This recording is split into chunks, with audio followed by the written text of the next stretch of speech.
Hi hello and welcome back to my channel. അപ്പോൾ ഇന്നത്തെ vlog വന്നിട്ട് our first train trip to Bengaluru. അതായത് ഞങ്ങൾ ഇതുവരെയും ട്രെയിനിൽ കയറിയിട്ടില്ല. അപ്പോൾ ഞങ്ങൾ ട്രെയിനിലാണ് ഈ പ്രാവശ്യം ബാംഗ്ലൂർ പോകാൻ ഉദ്ദേശിക്കുന്നത്. അപ്പോൾ ഞങ്ങൾ ഇവിടുന്ന് ചങ്ങനാശ്ശേരിയിൽ നിന്ന് 3:30 ട്രെയിന്. ഇപ്പം 2:30 ആയിട്ടുണ്ട്. അപ്പോൾ ഞങ്ങളൊരു 3 ആകുമ്പോഴത്തേന് വീട്ടിൽ നിന്ന് ഇറങ്ങും. അപ്പോൾ ഞാൻ എല്ലാം റെഡിയായി നിൽക്കുകയാണ്. അപ്പം ബാക്കി വിശേഷങ്ങളെല്ലാം ഞങ്ങളിപ്പോൾ ചങ്ങനാശ്ശേരി റെയിൽവേ സ്റ്റേഷനിൽ വന്നിട്ടുണ്ട്. അപ്പോൾ ഈ കാണുന്നതാണ് ഞങ്ങളുടെ പ്ലാറ്റ്ഫോം. ബാംഗ്ലൂർ പോകുന്ന ട്രെയിന് ഇവിടെ ഈ പ്ലാറ്റ്ഫോം നമ്പർ 2 നിർത്തുന്നതെന്ന് പറഞ്ഞു. ആദ്യമായിട്ടാണ് ട്രെയിനിൽ കയറുന്നതെന്ന് ചോദിച്ചാൽ ഞാൻ കോളേജിൽ പഠിക്കുന്ന സമയത്ത് ഒരു പ്രാവശ്യം എന്തോ കല്യാണത്തിന് പോയപ്പോൾ എന്തോ കയറിയിട്ടുണ്ട്. പക്ഷേ ഇപ്പോൾ ഒരുപാട് വർഷങ്ങൾക്ക് ശേഷമാണ് ഞങ്ങൾ ഇപ്പോൾ ട്രെയിനിൽ കയറുന്നത്. ഇപ്പോൾ അറിയത്തില്ല, പക്ഷേ എന്നാലും ഇപ്പോൾ ഒരു പുതിയൊരു ആപ്പുണ്ട്, റെയിൽ വൺ എന്ന് പറഞ്ഞ്. ആ ആപ്പിലാണ് ഞങ്ങളെല്ലാം നോക്കി ടിക്കറ്റൊക്കെ ബുക്ക് ചെയ്തത്. അപ്പം ആദ്യമേ ഞങ്ങൾക്ക് വെയിറ്റിംഗ് ലിസ്റ്റിലായിരുന്നു. പിന്നെ അത് കഴിഞ്ഞിട്ട് പിന്നെയാണ് ഞങ്ങൾക്ക് ഇന്നലെ രാത്രിയിലാണ് ടിക്കറ്റെല്ലാം കൺഫേം ആയത്. അപ്പോൾ കന്യാകുമാരി എക്സ്പ്രസ്സിലാണ് ഞങ്ങൾ പോകുന്നത്. അപ്പോൾ ഇവിടുന്ന് 3:30 തിരിച്ചു കഴിഞ്ഞാൽ നാളെ രാവിലെ 7 മണിയാകുമ്പോൾ ഞങ്ങൾ ബാംഗ്ലൂരിലെത്തും. ട്രെയിൻ നിങ്ങൾക്ക് കിടക്കുന്ന കാണാമായിരിക്കും. അത് എറണാകുളം വേളാങ്കണ്ണി ട്രെയിനാണ്. അപ്പോൾ ഞങ്ങളുടെ ഈ ഒരു എക്സ്പീരിയൻസ് നിങ്ങളുമായിട്ട് ഷെയർ ചെയ്യുന്നു. ഇന്നാണെങ്കിൽ ഒരു ഓൾ ഇന്ത്യ ഒരു ഹർത്താൽ ഡേ ആണ്. അതുകൊണ്ടാണെന്ന് തോന്നുന്നു ഇവിടെ എങ്ങും ഒരു മനുഷ്യരും അധികം തിരക്കൊന്നും ഇല്ലാത്തത്. അപ്പോൾ അതുകൊണ്ട് ഞങ്ങൾക്ക് നല്ലതായി എന്ന് വിചാരിക്കുന്നു.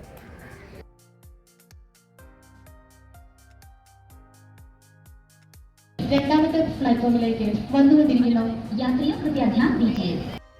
ഈ പച്ചപ്പും ഹരിതാപവും ആ ഒരു വ്യൂവും എനിക്ക് ഒത്തിരി ഇഷ്ടമായി. അതുകൊണ്ടാണ് ഞാനിതെല്ലാം ഷൂട്ട് ചെയ്തത്. ഈ ട്രെയിനിൻ്റെ സൈഡ് സീറ്റിലിരുന്ന് ഈ പാടങ്ങളൊക്കെ കണ്ടപ്പോൾ എനിക്കൊരു സിനിമാ പാട്ടാണ് ഓർമ്മ വന്നത്. പിന്നെ കോഫിയും സ്നാക്സും അതൊക്കെ വാങ്ങി കഴിച്ചു. പിന്നെ ഒരു മെയിൻ ടോപ്പിക്ക് ഈ വീഡിയോയിലൂടെ നിങ്ങളിലേക്ക് എത്തിക്കണമെന്ന് ഓർത്തു. അതായത് നമ്മൾ പലരും പല മീൻസിലൂടെ ദിവസവും ട്രാവൽ ചെയ്യുന്നതാണല്ലേ. അപ്പോൾ എനിക്ക് തോന്നി ഈ യാത്രയുടെ റിവ്യൂ ഒന്ന് ചെയ്യണമെന്ന്. കാരണം ഇനി ഇതുപോലെ ലോങ് ട്രിപ്പിന് ട്രെയിനിൽ പോകുന്നവർക്ക് ഇത് ഉപകാരമായിരിക്കുമല്ലോ. ഈ വീഡിയോയുടെ അവസാനം അത് ചേർക്കുന്നതാണ്. കാരണം തിരിച്ച് ഞങ്ങൾ ബസ്സിനാണ് പോകുന്നത്. അപ്പോൾ ഇതിൽ ഏതാണ് ഞങ്ങൾക്ക് കംഫർട്ടബിളായി തോന്നിയത് എന്ന് പറയാം കേട്ടോ. പിന്നെ ഓരോ ബർത്തിനും ഓരോ പില്ലോ, ഒരു ബ്ലാങ്കറ്റ്, 2 ബെഡ്ഷീറ്റ്, ഒരു ഫേസ് ടവലിലും ഉണ്ടാകും. പിന്നീട് എനിക്ക് ഷൂട്ട് ചെയ്യണമെന്ന് പറഞ്ഞപ്പോൾ ഹസ്ബൻഡ് എന്നെ 2 കമ്പാർട്ട്മെൻറ്റിൻ്റെ ഇടയ്ക്കുള്ള ആ സ്പേസിൽ കൊണ്ടുപോയി. അവിടെ നിന്ന് വീഡിയോ എടുക്കുന്ന സമയത്ത് കളമശ്ശേരി സ്റ്റേഷനിലെത്തി. ഡോറിൻ്റെ അടുത്ത് പോയി ഷൂട്ട് ചെയ്യണമെന്ന് വെച്ചപ്പോൾ ഹസ്ബൻഡിനൊരു പേടി. അതുകൊണ്ട് എന്നെ പ്രൊട്ടക്റ്റ് ചെയ്യുന്നതാണ് ഈ കാണുന്നത്. അങ്ങനെ അവിടെ നിന്നപ്പോൾ കുറച്ച് നോട്ടീസൊക്കെ എൻ്റെ ശ്രദ്ധയിൽപ്പെട്ടത്. അതായത് മൊബൈൽസ്, ലാപ്ടോപ്പൊക്കെ ചാർജ് ചെയ്യാൻ സോക്കറ്റ്സ് ഉണ്ടെന്ന്. അത് പക്ഷേ രാത്രി 11 മണിക്കും 5 മണിക്കും ഇടയ്ക്ക് യൂസ് ചെയ്യാൻ പാടില്ല എന്ന്. പിന്നെ ഇലക്ട്രിക്കൽ കംപ്ലയിൻസ് ഒക്കെ വന്നാൽ വിളിക്കേണ്ട നമ്പേഴ്സൊക്കെ കണ്ടു. പിന്നെ ക്ലീനിങ്ങിന് ആളുകളെ വിളിക്കാനുള്ള നമ്പേഴ്സും ഉണ്ടായിരുന്നു. ഞങ്ങൾക്ക് രാത്രിത്തെ ഫുഡായിട്ട് കിട്ടിയിരിക്കുന്നത് അതാണ്ട് ഈ ചിക്കൻ ബിരിയാണിയും പിന്നെ ചപ്പാത്തിയും കറിയും പിന്നെ പൊറോട്ടയും. ഇത് കടലക്കറിയാണോ? ഓപ്പൺ ചെയ്യാൻ. മുട്ടയ്ക്ക് എന്താ കറി? മുട്ടക്കറി. ഇത് ബിരിയാണിയുടെ കൂടെ ഇങ്ങനെ ഒരു അച്ചാറും ഉണ്ടല്ലേ. ഇതിൻ്റെ കൂടെ ഇതെന്താ? സാലഡ്. ഇതുപോലൊരു സാലഡ്. അപ്പം രാത്രിയിൽ ഇപ്പം 9 മണിയായിട്ടുണ്ട്. ഞങ്ങളെല്ലാവരും ഉറങ്ങാൻ കിടക്കുകയാണ്. ഞാൻ എന്താണ്ട് ഇവിടെ കിടന്നു. അവിടെ എല്ലാവരും ഓരോരോ കട്ടിലയിൽ ഉറങ്ങാൻ കിടക്കുകയാണ്.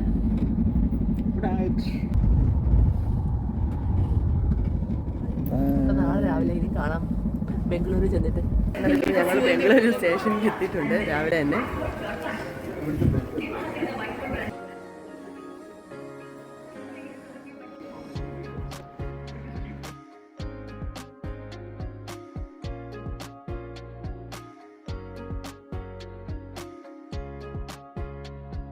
ബാംഗ്ലൂർ വരെ എത്തി. ഞങ്ങളിവിടെ ഒരു അപ്പാർട്ട്മെൻറ്റിൽ റൂമൊക്കെ ബുക്ക് ചെയ്തിരിക്കുകയാണ്. അത് ഞങ്ങളിവിടെ വന്നത് എന്തിനാ എന്നുള്ള കാര്യങ്ങളൊന്നും ഞാൻ പറഞ്ഞിരുന്നില്ല. അതായത് എൻ്റെ മോളിവിടെ ക്രിസ്തു ജയന്തി കോളേജിൽ അഡ്മിഷൻ എടുത്തിരിക്കുകയാണ്. അപ്പം ഞങ്ങളിങ്ങനെ മസ്കറ്റിലൊക്കെ ആയിരുന്നതുകൊണ്ടും മോൾക്ക് അറിയില്ലല്ലോ ഇവിടെ എങ്ങനെയാണ് കോളേജിൻ്റെ കാര്യങ്ങൾ പോകുന്നത് ഒക്കെ അറിയത്തില്ലല്ലോ. അപ്പോൾ അതൊന്ന് പരിചയപ്പെടുത്താനും മോൾക്ക് കോളേജൊക്കെ ഒന്ന് കാണിച്ച് റൂട്ടൊക്കെ ഒന്ന് മനസ്സിലാക്കാൻ വേണ്ടിയാണ് ഞങ്ങളിവിടെ വന്നിരിക്കുന്നത്. അപ്പോൾ നാളെ ഞങ്ങൾ വൈകുന്നേരം അങ്ങ് തിരിച്ചു പോകും.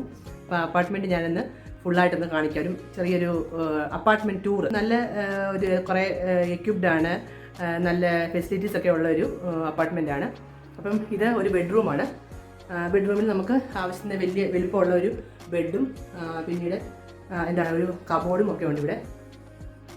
അപ്പോൾ ഈ അപ്പാർട്ട്മെൻറ്റ് ഇരിക്കുന്നത് തൻസാൻഡ്ര എന്ന് ആ പ്രൊനൗൺസിയേഷൻ കറക്റ്റാണെന്ന് അറിയില്ല, അങ്ങനെ ഒരു സ്ഥലത്താണ്. അപ്പോൾ ഞങ്ങൾക്ക് ഇവിടുന്ന് കൊത്തമന്നൂരാണ് ക്രിസ്തു ജയന്തി കോളേജ്. അപ്പോൾ ഇവിടുന്ന് കുറച്ച് അടുത്താണെന്ന് ഞങ്ങൾ ഓൺലൈനിൽ കണ്ടിട്ടാണ് അപ്പാർട്ട്മെൻറ്റ് ഞങ്ങൾ ബുക്ക് ചെയ്തത്. അപ്പോൾ ഇവിടുന്ന് ഇനി പോകുന്നത് എങ്ങനെയാണ്, പോകുന്നത് എത്ര ദൂരമാണെന്നൊന്നും അറിയില്ല. ഞങ്ങൾ അന്വേഷിച്ചപ്പോൾ ഞങ്ങൾക്ക് അടുത്ത് കിട്ടിയ ഒരു സ്ഥലവും ഒക്കെയാണിത്. ഞങ്ങളുടെ അപ്പാർട്ട്മെൻറ്റിൻ്റെ ഔട്ടർ വ്യൂ ആണിത്. നല്ല തണുപ്പാണ് ഇവിടെ, മിക്കവാറും തണുപ്പായിരിക്കും എന്ന് പറയുന്നു. ഇപ്പം നല്ല തണുപ്പുണ്ടായിരുന്നു, രാവിലെ നല്ല തണുത്ത കാറ്റും ഇതൊക്കെയാണ്. ഇവിടെ അടുത്തടുത്തായിട്ട് നല്ല അപ്പാർട്ട്മെൻറ്റ്സുകളും എല്ലാം ഉണ്ട്. ഇല്ല, ഞങ്ങളുടെ ബിൽഡിംഗ് ഇതാണ്. ഇവിടെ അങ്ങോട്ട് കയറുമ്പോൾ ഇതാണ് ലിവിങ് ഏരിയ. ഒരു ചെറിയ സ്പേസിൽ കുറച്ച് പ്ലാന്റ്സും ഫോട്ടോസും ഒക്കെ വെച്ചിട്ടുണ്ട്. ഇത് ഞാൻ നേരത്തെ കാണിച്ച ബെഡ്റൂമാണ്. 2 ബെഡ്റൂമാണ് ഉള്ളത്. അതിനോട് അറ്റാച്ച് വാർഡ്രോബ്സും ഉണ്ട്. ഒരു ബെഡ്റൂമിൽ അറ്റാച്ച് ബാത്റൂമും ഉണ്ട്. ഒന്ന് കോമണായി വെച്ചിരിക്കുകയാണ്. എല്ലാ ടോയ്ലറ്ററീസും ഇതിലുണ്ട്. ഇത് ഡൈനിങ് സ്പേസ്. ഓപ്പൺ കിച്ചണിൽ തന്നെയാണ് ഈ സ്പേസ്. ഇവിടുന്ന് ഇറങ്ങുമ്പോൾ ഒരു ക്ലോസ്ഡ് ബാൽക്കണി. ടെറസിൽ ഇറങ്ങണമെങ്കിൽ വേറെ വഴി പോകണം. ഈ ബാൽക്കണിയിലൂടെ കിച്ചണിൽ നിന്നും ബെഡ്റൂമിൽ നിന്നും ആക്സസ് ചെയ്യാം. പിന്നെ കിച്ചണിൽ എല്ലാ ഫെസിലിറ്റീസും ഉണ്ട് കേട്ടോ. Filtered water, cups, glasses, electric stove, kettle, അവൻ, പിന്നെ ടീ, കോഫി, ഗ്രീൻ ടീ ഒക്കെ ഉണ്ടാക്കാനുള്ള പാത്രങ്ങൾ, കെറ്റില് ഒക്കെ ഉണ്ടായിരുന്നു. ഇനി എല്ലാം നല്ല നീറ്റ് ആൻഡ് ക്ലീൻ ആയിരുന്നു കേട്ടോ. നമുക്ക് ഒരുപാട് നാൾ നിൽക്കുവാണെങ്കിൽ എല്ലാ സാധനങ്ങളൊക്കെ വാങ്ങി കുക്കിംഗ് ഒക്കെ ചെയ്യാം. അത്യാവശ്യം വേണ്ട എല്ലാ സാധനങ്ങളും ഉണ്ട് ഇവിടെ.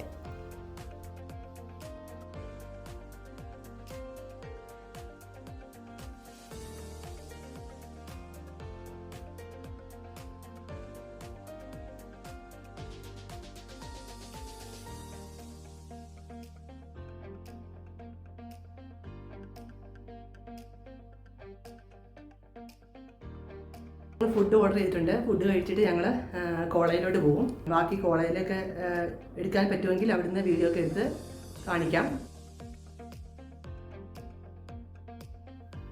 ഇതാണ് Kristu Jayanti deemed to be university.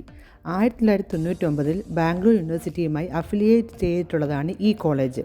നമ്മൾ ഫസ്റ്റ് ആ മെയിൻ ഗേറ്റ് കടക്കുമ്പോൾ തന്നെ ഏതോ ഒരു പാർക്കിൽ കയറിയ അവസ്ഥയാണ്. അത്രയ്ക്ക് ഗ്രീനറി, അത്രയ്ക്ക് ഭംഗിയായിട്ടാണ് അവിടെ ചെടികൾ പരിപാലിച്ചിരിക്കുന്നത്. 50 ഏക്കറിൽ പരന്നു കിടക്കുന്ന ഈ കോളേജിലെത്തിയപ്പോൾ എങ്ങോട്ട് പോകണമെന്ന് കൺഫ്യൂഷനായിരുന്നു. ഓരോ കോഴ്സസിനും ഓരോ ബ്ലോക്കാണ്.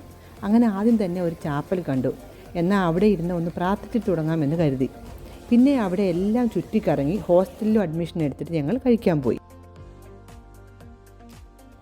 ഞങ്ങൾ പെറി പെറി അൽഫാം കുഴിമന്തിയും പിന്നെ ചിക്കൻ ബിരിയാണിയും ലോലിപോപ്പും ഒക്കെയാണ് കഴിച്ചത്. നല്ല ടേസ്റ്റ് ആയിരുന്നു കേട്ടോ. കോളേജിൻ്റെ ഫ്രണ്ടിൽ തന്നെയാണ് ഈ റെസ്റ്റോറൻറ്റ്.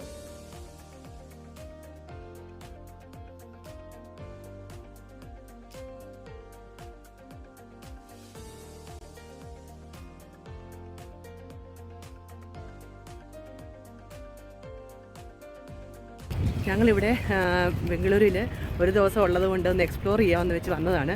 അപ്പോൾ ഞങ്ങൾ മറ്റേ ലാൽബാഗ് ബൊട്ടാനിക്കൽ ഗാർഡനിലെത്തി. ഇവിടെ വന്നപ്പോഴത്തേന് സമയം ഒത്തിരി ലേറ്റായി. എന്നാലും പെട്ടെന്ന് കയറി കാണാമെന്ന് വിചാരിച്ച് ഞങ്ങളിങ്ങനെ നടക്കുകയാണ്.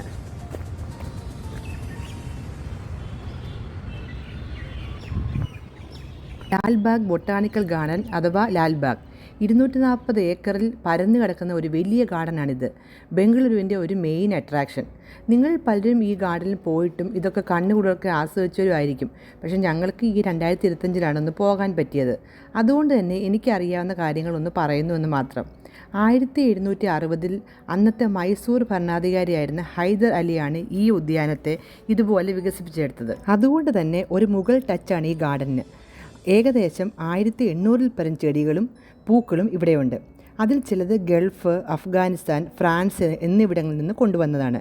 ഇത് റോയൽ ഗാർഡൻ ആയിരുന്നു. പിന്നീട് ബ്രിട്ടീഷ് ഭരണകാലം കഴിഞ്ഞപ്പോഴാണ് ഈ ഗാർഡൻ ഇന്നത്തെ ഗവൺമെൻറ് കയ്യിലായത്. റിപ്പബ്ലിക് ഡേയുടെ അന്ന് ഇവിടെ വലിയ ഫ്ലവർ ഷോ ഒക്കെ ഉണ്ടാവാറുണ്ടെന്ന്. ശരിക്കും നവംബർ ടു മാർച്ച് ആണ് ഇവിടുത്തെ വിസിറ്റിംഗ് ടൈം. ആ സമയത്ത് നിറയെ പൂക്കളൊക്കെ കാണും. ഇത് ഒരു റോസ് ഗാർഡൻ ആണ്. ഡിഫറെൻറ്റ് വെറൈറ്റീസ് ഓഫ് റോസസ് ഉണ്ട് അവിടെ. അതിൻ്റെ നടുക്കായി ഒരു ചെറിയ മീൻകുളവും ഉണ്ട്. അതൊക്കെ കാണാൻ നല്ല രസമായിരുന്നു കേട്ടോ. ഇവിടെ ഒരുപാട് പേര് നിൽക്കുന്നുണ്ടുകൊണ്ട് ഞങ്ങൾ അങ്ങോട്ട് ചെന്നു. അപ്പോഴാണ് ഇത് അറിയാൻ സാധിച്ചത്. ഇത് പണ്ടത്തെ ഒരു വലിയ മരമാണ്. അതിൻ്റെ ട്രങ്കിനെ ഇങ്ങനെ ഒരു തിട്ടയൊക്കെ കെട്ടി സംരക്ഷിച്ചിരിക്കുകയാണ്. എന്തോ പെയിൻ്റൊക്കെ അടിച്ചിട്ടുമുണ്ട്. ഇനി ഒരുപാട് ഏരിയ കവർ ചെയ്യാനുണ്ടായിരുന്നതുകൊണ്ട് ഞങ്ങൾ കുറച്ച് സ്പീഡിലൊക്കെ നടന്നു. ചാമരാജ വോഡയാർ സ്റ്റാച്യു അതാണ് ഈ കാണുന്നത്.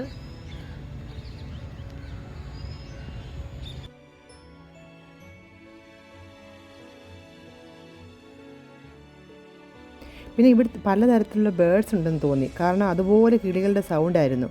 പിന്നെ ഇവിടുന്ന് ചെടികൾ വാങ്ങാനുള്ള സൗകര്യം ഉണ്ട് കേട്ടോ.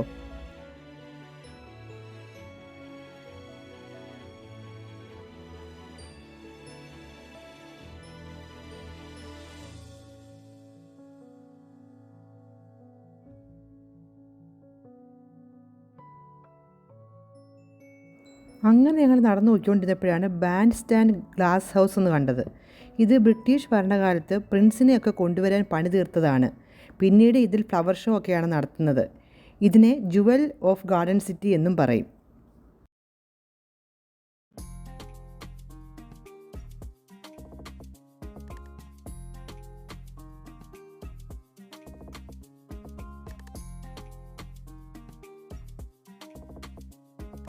അപ്പോൾ ഞങ്ങളുടെ സെക്കൻഡ് ഡേ അറ്റ് ബാംഗ്ലൂരാണ്. അപ്പോൾ രാവിലത്തെ ബ്രേക്ക്ഫാസ്റ്റ് ഞങ്ങൾ ഇഡ്ഡലിയും വടയും ഓർഡർ ചെയ്തു. അതിൻ്റെ കൂടെ സാമ്പാറും മിൻറ്റ് ചട്നിയും ടീയും ഒക്കെയാണ്.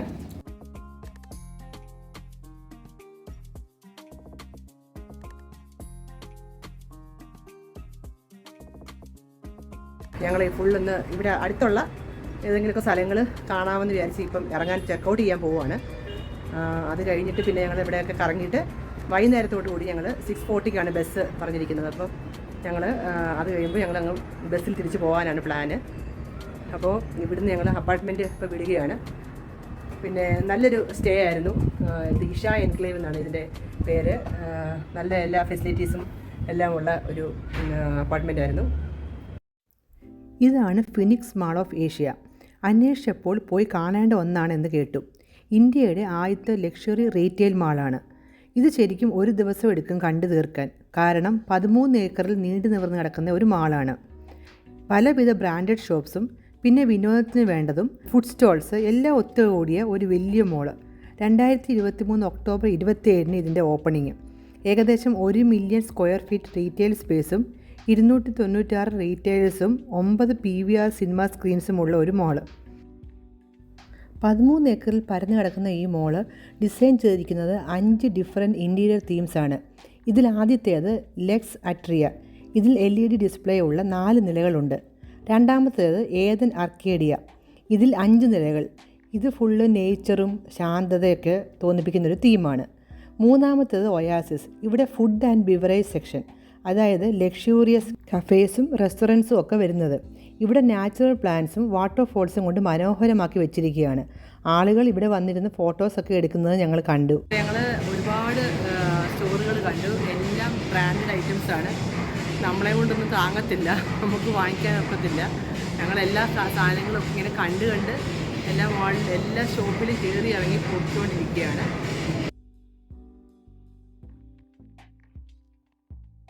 നാലാമത്തത് ഫുഡ്ടോപ്പിയ. ഇവിടെ 50-ൽ പരം ഡൈനിങ് ഓപ്ഷൻസ്, അതായത് നമ്മൾ വിളിക്കുന്ന ഫുഡ് കോർട്ട്. ഇവിടുന്ന് ഞങ്ങൾ പോപ്പായിസ് ട്രൈ ചെയ്തു. ഞങ്ങൾക്ക് ഒത്തിരി ഇഷ്ടപ്പെട്ടു അത്. അഞ്ചാമത്തത് ഫാൻ പാർക്ക്. ഇവിടെ സെമി പ്രൈവറ്റ് സോൺസ് ആണ്. ഇവിടെ സെലിബ്രേഷനും സ്പെഷ്യൽ ഈവൻറ്റ്സും ഒക്കെ ഹോസ്റ്റ് ചെയ്യാൻ പറ്റും. പിന്നെ മോളിൻ്റെ നടുക്ക് ഒരു ഫാമിലി എൻ്റർടൈൻമെൻറ്റ് സോണുണ്ട്. ഇവിടെ ഫ്രണ്ട്സിനും ഫാമിലിക്കും ഗെറ്റ് ടുഗദർ ചെയ്യാൻ പറ്റും. പിന്നെ അവിടെ 14 screen INOX megaplex, screen X, 270 degree panoramic theatre experience ഒക്കെ ഉണ്ട്.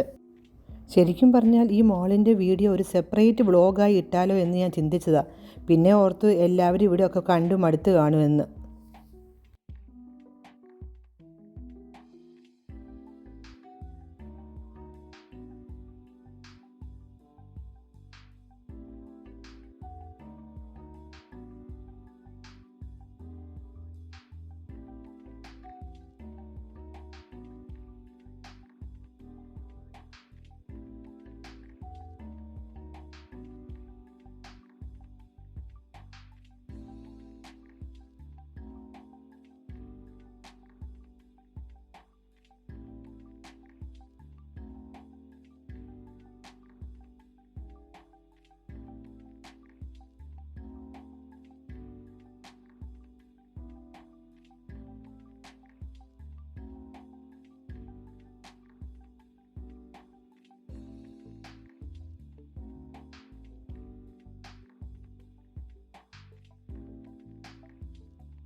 തിരിച്ച് ഞങ്ങൾ ബസ്സിൽ വന്നതുകൊണ്ട് തന്നെ ഈ ട്രെയിനും ബസ്സും തമ്മിലുള്ള വ്യത്യാസം ഞങ്ങൾക്ക് മനസ്സിലായി. അപ്പോൾ അതും കൂടി എൻ്റെ വ്യൂവേഴ്സിനോടൊന്ന് പറയണമെന്ന് തോന്നി. വാഷ്റൂമിലൊന്നും ഈസി ആക്സസ് ഇല്ലെങ്കിലും വൃത്തിയുടെ കാര്യത്തിൽ യാത്ര ചെയ്യാൻ ബസ്സാണ് നല്ലത്. ട്രെയിനിൽ ഫുഡൊക്കെ നമ്മുടെ അടുത്തേക്ക് വരുമല്ലോ, ബട്ട് ബസ്സിൽ നമ്മൾ ഇടയ്ക്ക് ഇറങ്ങി കഴിക്കണം. പിന്നെ നൈറ്റ് ടൈമിൽ ബസ് ബുക്ക് ചെയ്താൽ മോർണിംഗ് വീട്ടിലെത്താം. ട്രെയിനിൽ നൈറ്റ് ട്രാവൽ ചെയ്യുന്നത് എത്രത്തോളം സേഫ് ആണെന്ന് അറിയില്ല. അപ്പോൾ നിങ്ങൾക്ക് ഈ വീഡിയോ കുറച്ച് ഇൻഫർമേറ്റീവായി തോന്നിയെങ്കിൽ സപ്പോർട്ട് ചെയ്യുക. അടുത്ത വീഡിയോയുമായി കാണും വരെ എൻ്റെ സ്വന്തം കയ്യൊപ്പോടെ സൈനിങ് ഓഫ്.